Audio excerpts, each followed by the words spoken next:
Hey, what's up, everybody? DFS Rico coming at you with my picks and insight for this NBA 4-game slate for DraftKings on Monday, August 17th. We got a 4-gamer playoffs.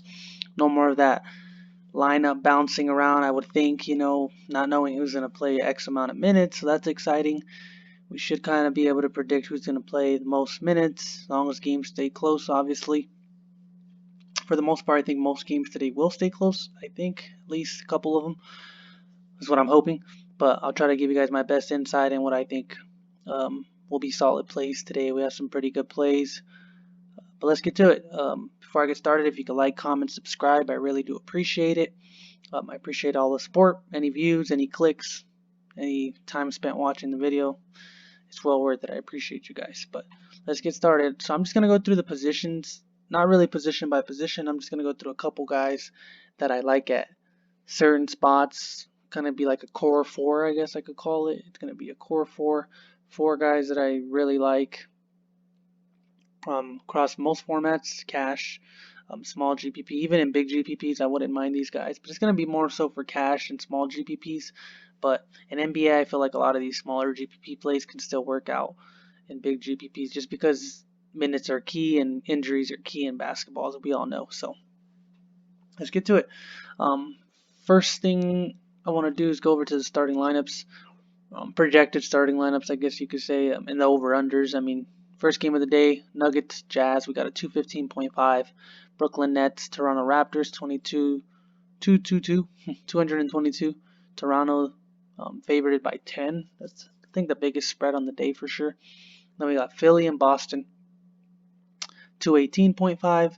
And then we got the Mavericks and Clippers at 229.5, which is actually the highest scoring game on the slate. Not sure how much ownership we think people will go that way, but there are some good value plays on the slate in other spots, so I don't think it'll get as much ownership as people would think. So that's a little interesting, but let's get to it. So first play I want to talk about, I think he's going to be one of the most popular guys, obviously, on the slate. I mean, you got Mike Conley out at 6.3. He's out. He left the bubble. I think, for the birth of his son. He's going to miss at least the first 2 games, it looks like. So, you know what that means. I mean, Donovan Mitchell's a good play. I think he'll be different play, but I think a lot of people will be going down at the mispriced 3.8K for Jordan Clarkson. Just doesn't make any sense. I don't know what they're thinking on his price. Like, I just think it's a misprice. I mean, he's going to play 30 minutes. I think at least 30 minutes in a close game. I don't see why he wouldn't. Moutier, I think, is questionable as well. Looking over at the positions for them, I think he's he's point guard only. So let's go over and look at Moutier.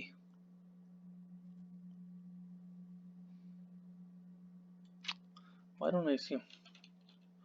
Yeah, right here. Moutier, he's only 3K. He's minimum. He might get a couple minutes with Conley out, but I don't think he will get enough to make a difference. And it looks like he was out the last time he played. I think he'll play, but I mean, Clarkson is just the right play at 3.8K. We've seen what kind of upside he has with Bogdanovich out, and then now Conley out. You would think Donovan Mitchell would get a couple more point guard minutes with Ingles as well. Will probably get some point guard minutes. Clarkson will get some point guard minutes, and this guy's a shooter, man. He's gonna go out there. He's gonna shoot. He's not afraid to take shots. He's not afraid to just really take shots. So at 3.8K, if he's gonna take at least 15 shots, he's pretty efficient.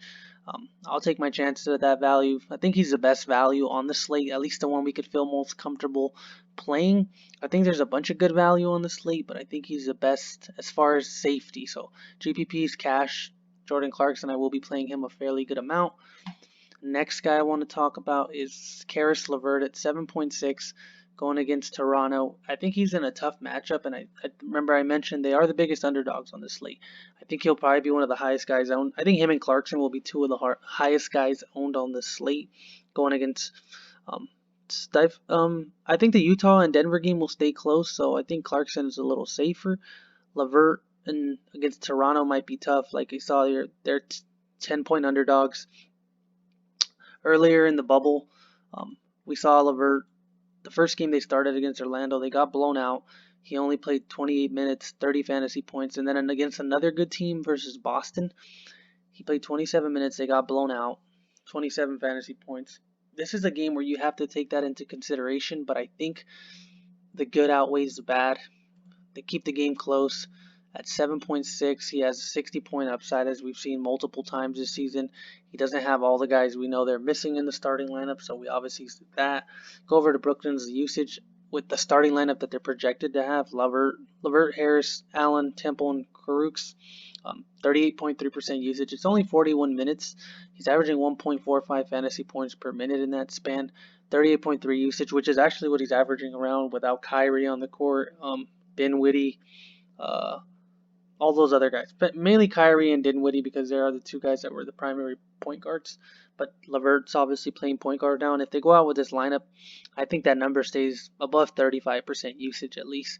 None of these other guys on the team are high usage guys. Temple and Harris are just spot up shooters for the most part.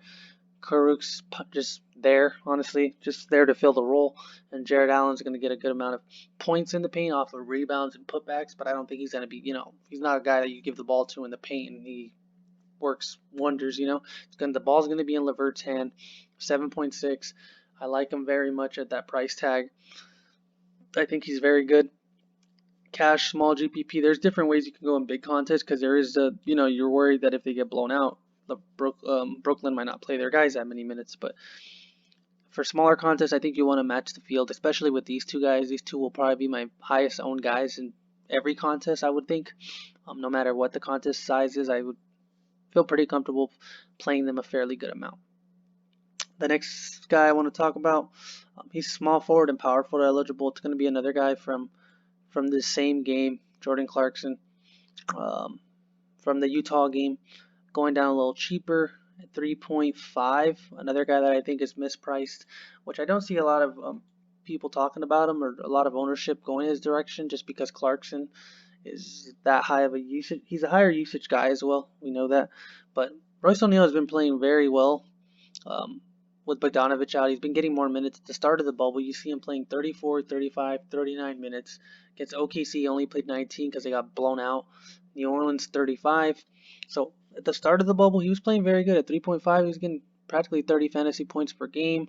No Conley playing this time either, so I assume he gets a little more shots. He's not a high usage guy, but he gets points, he gets rebounds. He's like a defensive guy. You're going to have him in there with guys like, Michael Porter Jr., which is a rookie technically, so he's going to be able to cause some turnovers, I think, in that sense, some steals, some blocks. He's going to be able in there to get rebounds. I think it's just mainly the minutes for him, and the fact that this game, I assume, stays close. If I was to bet on like this team on all the games today, I think this is the game that stays the closest. I feel like it's the most evenly matched. I mean, you got good guards, good forwards, good centers. So I like the security and safety, I guess you could say, of this matchup. So I do like Royce O'Neal at 3.5. I think he's a bit underpriced, but there is some value today, like I mentioned.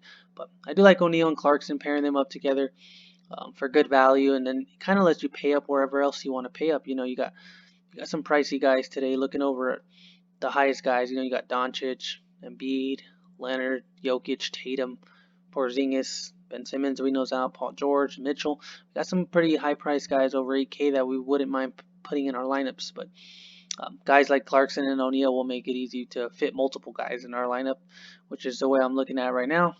And then obviously LeVert at 7.6 is not bad. And the last guy I want to talk about for the core 4 is going to be 6.5 Jamal Murray. Obviously, there's no Gary Harris. It looks like Barton's not playing either. Looks like from what I was looking at, Barton is out. Barton is out. Gary Harris is out. He's a guy that sees one of the bigger bumps on the team going over to their usage. 22. Where is he at?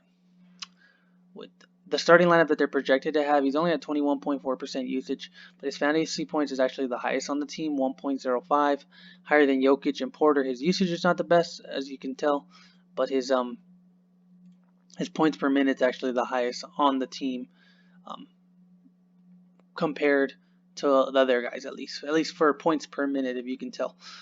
So I do like him, and his price tag is, I think he's a bit underpriced compared to the guards that are around him. I mean, you're looking at guards around him, 6.4, 6.5. I assume he comes in, he plays 30, I'm going to say like 35 minutes if the game, 35 minutes minimum if the game is close. I know he's coming back off that injury, but I think he's safe for like small GPPs and cash. There's other ways you can go in GPPs, but I think he just has a good floor at that price tag at 6.5. I don't see him failing you as long as the game remains close, which I expect it to do. I mean, you got guys around him like Kemba, Van Vliet, Lowry, Brown, Smart below him, and Williams, and I still feel more comfortable paying for Murray in his matchup. So that's kind of the reason I'm looking at Murray. Like I said, he averages the most points per minute with all those guys missing. So I mean, he gets you 35 minutes at that price tag. He's gonna be about 6 times value, so it's gonna be well worth it at that point. So I do like these four guys. This is kind of like my core four. I think it's a good way to start. I mean, you got 7.150 remaining per player, which is very good. I mean, you can really pay up anywhere you want. You can pay down for another guy and pay up for the rest of the expensive guys. Just a bunch of directions to go with this core right here. So just let me know what you guys is to do. But this is going to be it. Like, comment, subscribe. I really do appreciate it. Thank you guys.